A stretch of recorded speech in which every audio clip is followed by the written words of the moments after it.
Welcome to the Managing the Smart Mind podcast with your host, Coach Kramer. This is episode 77, Time Poverty, FOMO, and Fake Einstein Quotes. Hello, smart human. I have a quote on time for you by a famous smart human.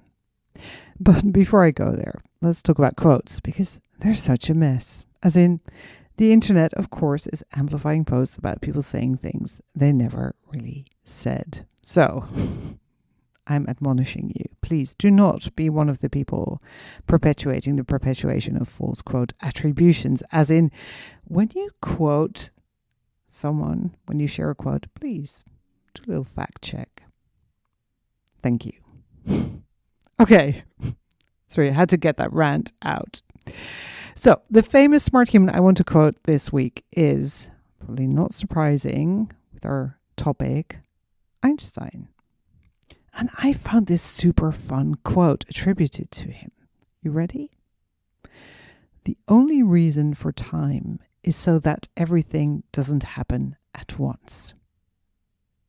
Which makes me think of that amazing movie that won all the Oscars and made me think, oh my God, are you in my head? Everything, all the time, all at once, I think it was called. But I digress.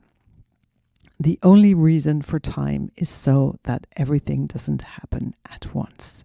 Very clever, but not Einstein. And I know this thanks to the Quote Investigator website, which of course I highly recommend. Now, Einstein did say, of course, that time is relative. And I think that statement is pretty solid, even if you don't understand the theory of relativity. And to make it more specific to what I want to talk about, I would say that our experience of time is relative. So when it comes to time management, which in and of itself is a pretty ridiculous concept, because what is it we're trying to even manage here? Right? It's something very intangible that doesn't even really exist. But hey, I'll take the word time management for want of a better descriptor. Okay, so when it comes to time management, the experience of time is another axis or lens through which we can view the way we live at time and change it for the better. Okay, that was an insanely long sentence. Let me try and rephrase that. If you want to have a better relationship with time, then you want to look at it not just from a quantity, but also from a quality perspective. So let's do a little inventory. How is your experience of time? Do you feel constantly rushed? Do you live in the realm of never enough time? Are you constantly judging how you spend your time and thinking you could or should be doing something better with it? If you are, then you're probably experiencing time poverty and time greed. You feel like there's never enough. You have never enough. You're always running short. And you're always hungry for more. More time. So you can do more things. And paradoxically, this in itself is enough to depreciate your experience, as in decrease the quality of the time you have. I know. Reality is a bitch.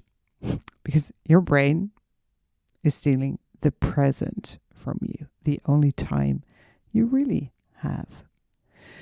Which, honestly, this whole thing correlates perfectly with how we experience time, right? When we're in flow, when we're fully present, time seems to stand still. It's almost as if we move outside it.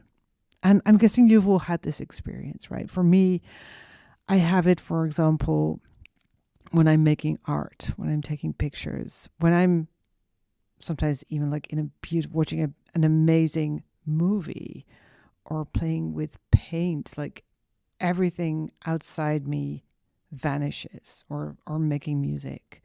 And it's almost like I enter a dream space, a very nice, fun dream space, and emerge sometimes half an hour later, sometimes 3 hours later, completely like, oh, wow, is this the time?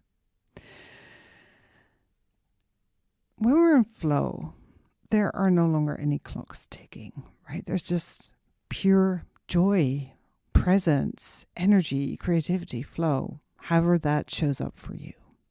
So interestingly, we experience an abundance of time by clocking out. And yes, time can also fly, whether because we're having fun or because we're hyper focusing and completely forget about the world around us, or because we have a deadline. And time can slow down in the most vexing way, especially when we're waiting for something not so fun, like in the doctor's office.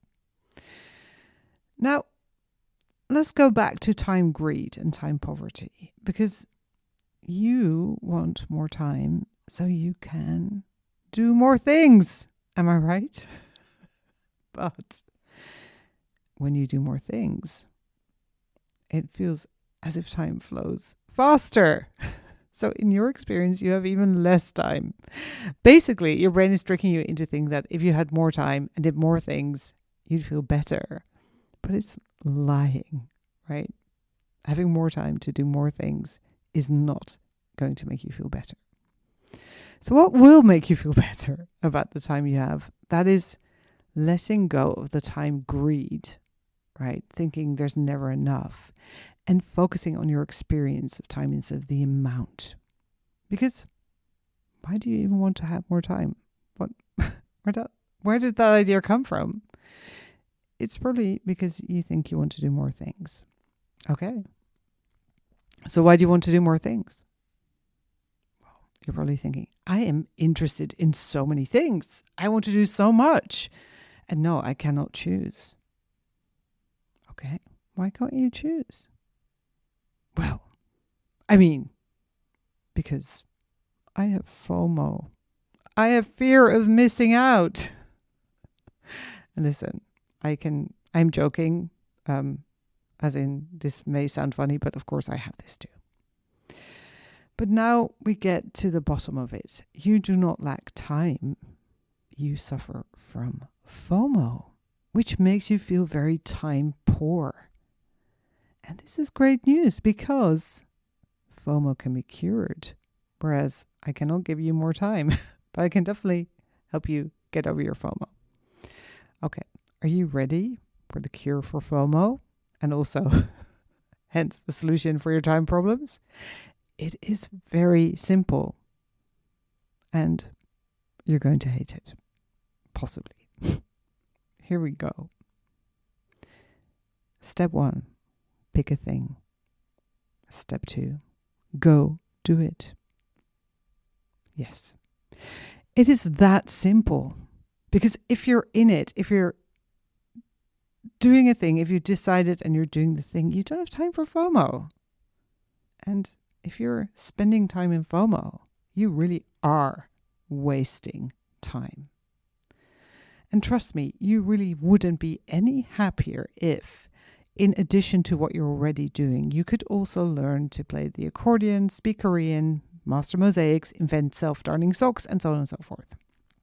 I think when we think that way, we're confusing possibility with reality, right? Yes, you could possibly do all these things and enjoy them very, very much. But you enjoying yourself isn't conditional upon doing all those things.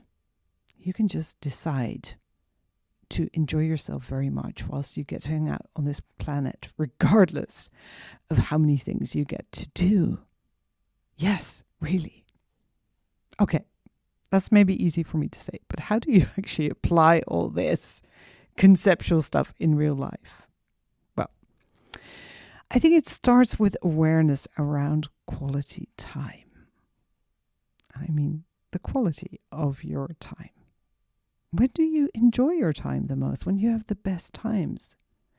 What activities, what people, what places are involved? And what about the opposite? When do you have the worst time ever? As in, when does time slow down in this most excruciating way, right? I want you to start keeping a logbook for a week, noting down the quality of your time experience. And once you have some data, you can then take the first steps towards redesigning your life so your present becomes incredibly time rich, and so do you. And also, once you have the data, you can take a good look at the exercise we did last week around spending time and see whether maybe you want to redecide and reallocate some time so that time flies, freezes, or slows down exactly when and how you want to. Have a beautiful week.